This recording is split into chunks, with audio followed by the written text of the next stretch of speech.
Depuis 2021, Jennifer Coolidge connaît un retour de gloire grâce à son rôle de Tanya McCoy dans la production HBO The White Lotus. Toutefois, l'actrice a bien failli manquer sa chance en refusant d'abord de participer à la série à succès en raison de son apparence physique.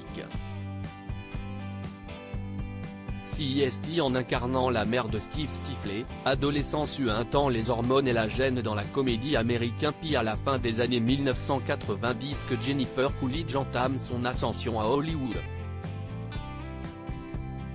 Également aperçue dans les romances La Revanche d'une blonde, 2001, et La blonde contre-attaque, 2003, qui mettent en vedette la jeune Reese Witherspoon, l'actrice américaine connaît ensuite un long passage à vide, survenu à partir des années 2010.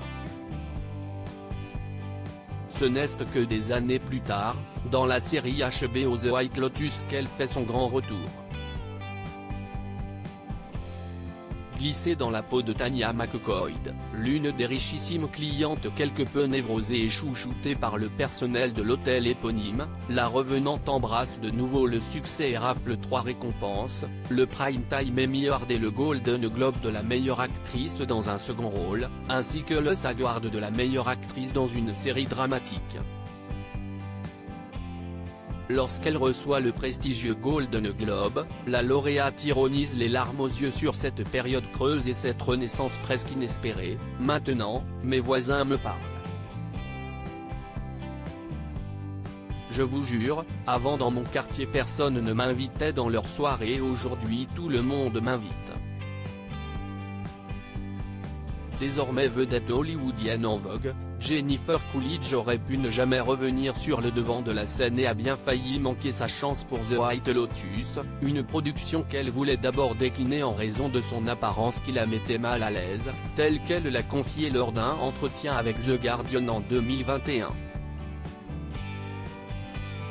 C'était impossible pour moi durant l'interview, celle dont on dit avec plaisanterie qu'elle a assuré la revanche d'une blonde remarque avoir particulièrement mal vécu la pandémie et s'être laissée aller face à des perspectives d'avenir assombries.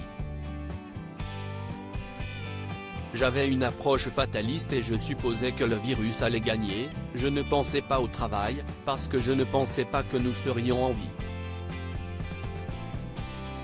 Mais ensuite, Mike White, le créateur de The White Lotus, note de la rédaction, a appelé, raconte-t-elle. Elle poursuit, il avait écrit un rôle en pensant à moi.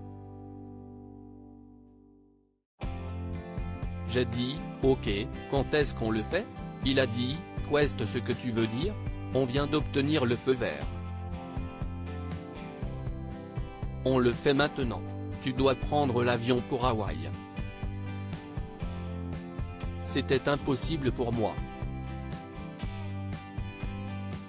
Je me gavais et m'auto-détruisais à la maison depuis des mois, en mangeant de la pizza toute la journée. Il n'y avait aucun moyen que je veuille être dans le show, à moins qu'il ne me filme qu'à partir du coup. CST finalement une amie proche qui l'a poussé à accepter le projet proposé par Mike White et à entreprendre le tournage de The White Lotus.